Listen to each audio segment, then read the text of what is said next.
gorgeous people, welcome back to my YouTube channel. If you're new to my channel, my name is Carabel and I'm super delighted that you're part of us today. Growing up as a child, the way that I position myself matters to me because perception is everything. So there's certain behaviors I just knew that would not be found around me. So positioning yourself to be a woman of value starts from you. How you dress, how you talk, how valuable you are. So if you want to be categorized as a woman of value, a woman of substance, a woman of grace, these things are something you need to pay attention to. So without further ado, let's just jump right into today's video. You know, there's just something about being a safe place for your spouse, and I'll explain to you. There's something feminine in softness. People think that being a strong woman means being chaotic, being tough, being strong. But what really makes you a very strong woman is in your softness. Don't be a battleground, be a soft place for your spouse. This will help you in your marriage, honestly. Make your house a home for your husband, for yourself, for your children. Make him so safe around you that there's nothing he cannot tell you. A lot of women have lost their husbands to side chicks and friends outside their marriages because you have made your home a battleground for him. He doesn't feel safe, so he probably has someone that he feels safe around. Well, when the Bible said that a woman builds a home, a wise woman, he didn't just say a woman. He could have chosen the word a woman, but it says a wise woman builds a home and the foolish one scatters it. You don't want to be that foolish woman. And I'm sure that a lot of you watching me today are wise women. So go back to the author that gave you that man and ask, God, give me the wisdom to deal with the one that I have. God, give me the wisdom to be a safe place for this man because I reverence God, not him. It took me a while to get here. It's not something that just happens overnight. But please, if you want to be a powerful woman, be a safe place and not a battleground for your spouse. Another thing that stands you out and makes you a valuable woman is how you dress. Your dress sense is actually a window to your personality. People can already tell who you are based on how you look. Sometimes you find out you attract certain people in your life and you're wondering why you're attracting this kind of people. Look at your dress sense. What does it say about you? You can't be dressing tacky and trashy and expect a man of value. Whatever you give out is what you receive. I love simplicity because I feel like being simple in dressing is really what it is for me. You can't dress as though you're going to the club, to an evening dinner. You look awkward, you look out of place. So you also have to understand what the event is all about. Dress how you want to be addressed. How do you want people to see you? What kind of people do you want to attract? A lot of you admire young girls that have quality friendships and you just want to be like them. And there's nothing wrong in aspiring to be better because I've always been that kind of girl that look up to women of grace and class. So if you really want to be that kind of woman, you need to start changing the way that you dress.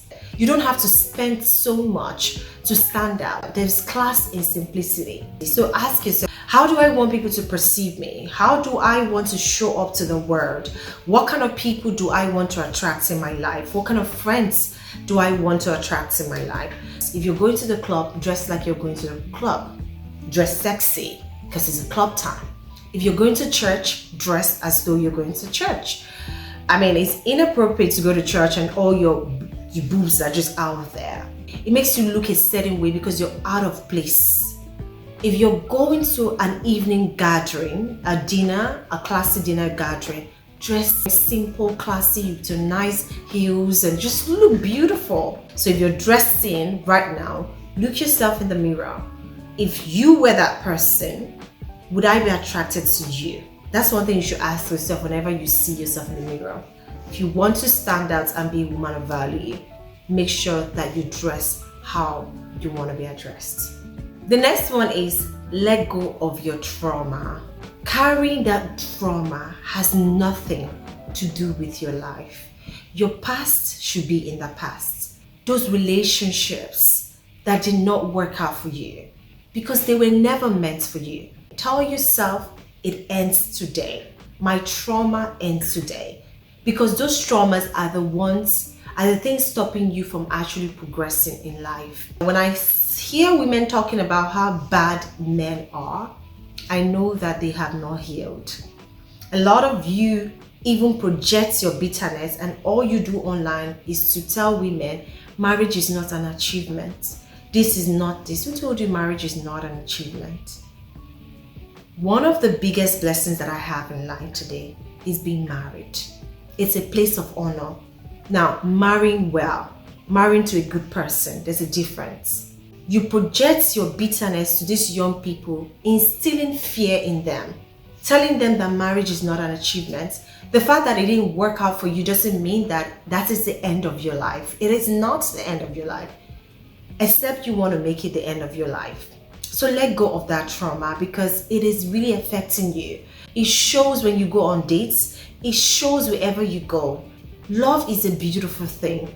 Having a companion and someone to do life with is one of the biggest achievements in life. If marriage is not your thing, that's okay. But stop projecting fears to the young ones out there, the young ladies that really want to enjoy marriage. You project fear. You make them think that marriage is the worst thing. I know there are horrible men, just like there are horrible women out there, but there are people that are still filled with so much love. Please don't project your own bitterness to these young people. You need to heal. Because really there's love out there for you. If only you can just heal and let go of your trauma. In fact, be open to embrace love because there's so much love out there. Whatever you think of yourself, you become. And I'm a very strong believer of speaking positivity out there. If you think you can never find love, you probably end up in this life without finding true love. But speak life and tell yourself, I'm going to find a good relationship. I'm going to find good love. I'm going to find a person that loves me for me. Speak it because they are out there. So let go of your trauma today because that is actually stopping you from progressing. Okay? And another thing you should stop doing as a woman of class is to stop over-explaining yourself to people. Michelle Obama said something that was really powerful to me. She said, no is a complete sentence. So if you say no, let your no be no. Be clear about what your answers are. This makes you look unsure of what your answers were. I used to overly explain myself to people because I want to convince them about why I said what I said. And I find that in trying to explain myself, I contradict myself, I become unsure of my decision, and people don't respect you that way. Stop over-explaining yourself to people. You don't owe anyone an explanation about your life. Think before you speak, and when you speak, be clear about it. Because overly explaining yourself makes you doubt yourself, and people doubt you as well. Like I always do, I love you all so much. And I pray that we all grow and become the best version of ourselves as we go through this journey together. I've come to the end of my video today. Like I always do at the end of my video, you are loved, you're kind, you're special, you are worthy, you are beautiful. Do not let anyone tell you otherwise, and I'll catch you in my next one. Until then, stay blessed. Bye.